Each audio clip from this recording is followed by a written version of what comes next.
বিসমিল্লাহির রহমানির রহিম।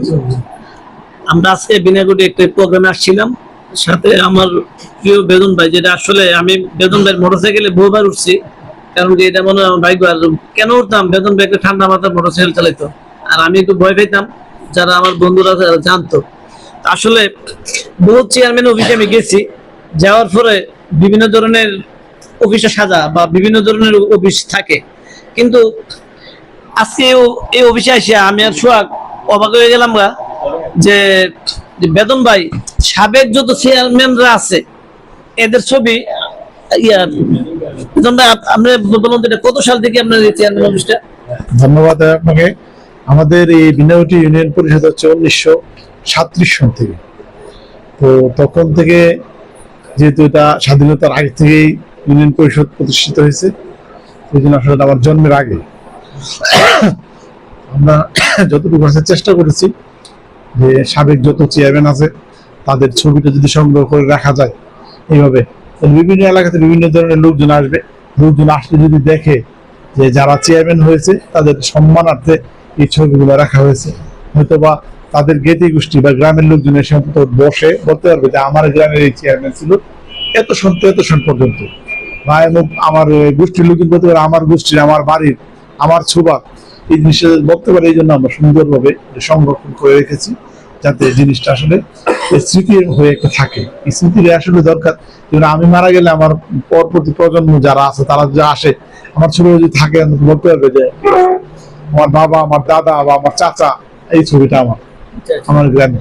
আসলে এইভাবেই স্মৃতি ধরে রাখা যায়। আমরা সম্মান করে দিয়েছি, পরবর্তী যারা আছে আবার তারা বা আমাদেরকে সম্মান করে। অন্যান্য চেয়ারম্যানরা এরকম দেখি নাই, আমি গেছি অনেক চেয়ারম্যান, আমরা জানিনি অন্যান্য চেয়ারম্যানরা যেন এরকম একটা রাখে। আসলে আপনি এটা কি মনে করেন যে আসলে আসলে এটা খুবই একটা সুন্দর জিনিস। মন মানুষ বাংলাদেশের যত ইউনিয়ন পরিষদ আছে, প্রত্যেক ইউনিয়ন পরিষদে সাবেক যারা চেয়ারম্যান আছে তাদের ছবি যেন এরকম সুন্দরভাবে বিছানো রাখে। আর আমি আমার ইউনিয়ন পরিষদের পক্ষ থেকে আবারও আমার ছোট ভাই এলমান ভুইয়া ফাউন্ডেশনের সম্মানিত সভাপতি এলমানকে আমি অসংখ্য ধন্যবাদ জানাচ্ছি। আমি চা দেওয়া আমন্ত্রণ করেছি, আমার পরিষদে এসেছে, সেই জন্য সাথে আমার আরেক ভাই আসছে, ওনাকে অসংখ্য ধন্যবাদ যে আপনি আমার দাওয়াতে আসছেন। ধন্যবাদ। ধন্যবাদ বেদম ভাই। আমি আরেকজনকে বলি যে মঞ্জুর আলম চেয়ারম্যান, ইতালি প্রবাসী, মঞ্জুর আলম চেয়ারম্যান আসলে উনি দূর প্রবাসী, ইতালি থাকলেও ওনার মনটা পড়ে থাকে আপনাদের বিনাগুটি। তো মঞ্জুর আলম ভাই আমার মনে হয় 3 মাস 4 মাস পরে আমার ফোন দিয়ে বলে, ভুইয়া সাহেব কি খবর, মানে আমার সাথে কন্টিনিউ যোগাযোগ রাখে। আমি এবং আপনারা জানেন সিটিএল একটি মানবিক সংগঠন, সিটিএল এ অনেক সময় অনুদান দিয়েছে আমাদের এই মঞ্জুর আলম চেয়ারম্যান এই এলাকার মানুষে। এবং আমাদের সিদ্দিক ভাই, যদিও আমার সাথে মানে খুব কম পরিচিতি ছিল, কিন্তু সিদ্দিক ভাইয়ের মেয়ের সাথে আমার মাঝখানে উপজেলা ভাইস চেয়ারম্যান ছিল, আমার সাথে বিভিন্ন ব্যাপারে অনেক প্রোগ্রামে গিয়েছিল।